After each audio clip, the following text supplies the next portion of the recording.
سيداتي سادتي، أسعد بصحبتكم دائما. نرشح لكم اليوم فيلم مين ماشين سنة 2001 من استوديو قناة سينمانيست.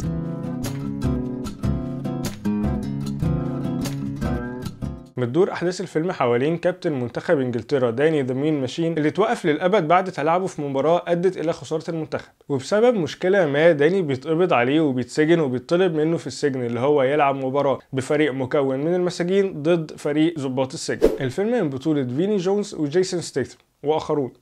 لا، هما آخرون بجد، دول أهم اسمين في الفيلم، والراجل ده بس عشان حواجبه مش اكتر. اول سبب لترشيح الفيلم هو ان الفيلم من الافلام الميديوكر اللي انا بحبها جدا، الافلام اللي انا كنت بشوفها زمان على MBC2. وبالمناسبه اكيد هعمل حلقه عن اكتر افلام ميديوكر انا بحبها، بس ببساطه كده يعني الافلام الميديوكر هي اللي بتبقى مش ببادجت كبيره بس في نفس الوقت الفيلم بيكون معمول حلو. ده يعني شرح كده بسيط للميديوكر لحد ما نعمل حلقه عنه، لان الموضوع كبير قوي. تاني سبب هو الدافع اللي داني وفريقه بيقرروا يلعبوا الماتش عشانه، اللي فكرته عجبتني جدا. فكره الفيلم ده اتعملت كتير قبل وبعد الفيلم ده كمان، لدرجه انها اتحولت لتيمة بشكل ما.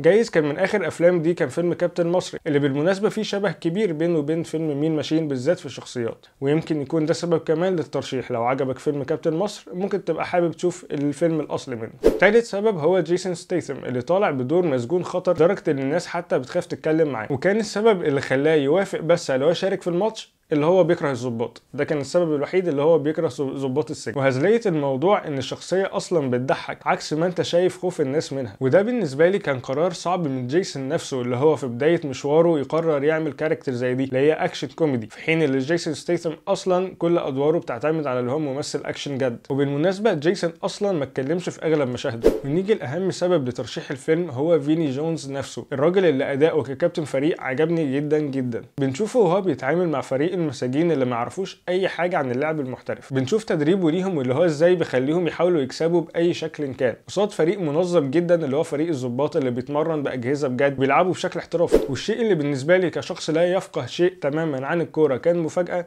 ان فيني جونز كان لاعب اصلا محترف واعتزل قبل الفيلم بكام سنه. فاختيار فيني جونز للدور وقبوله هو نفسه للدور كان بالنسبه لي لذيذ جدا، بالذات ان فيني كان معروف عنه اللي هو لاعب غشيم. رابع سبب هو ان الفيلم بيتكلم عن الكوره واللي عاملينه انجليز، يعني متعه البريمير ليج. وبكده تطلق صافرة نهاية اللقاء. كنتم مع يوسف القرشي من استوديو قناة سينمانيست. السلام عليكم ورحمة الله وبركاته. عرفت تشوط من بعيد شوط، عرفت تجري اجري، انما اهم شيء لكم انتوا لمس الكوره من فيرست تايم، يعني المره الاولى تبدا تاخد نفسك للملعب الكبير هيقطع نحبك في الربع ساعه الاولاني وانت جدار عليه. مش عيب، ده هي الدنيا كده.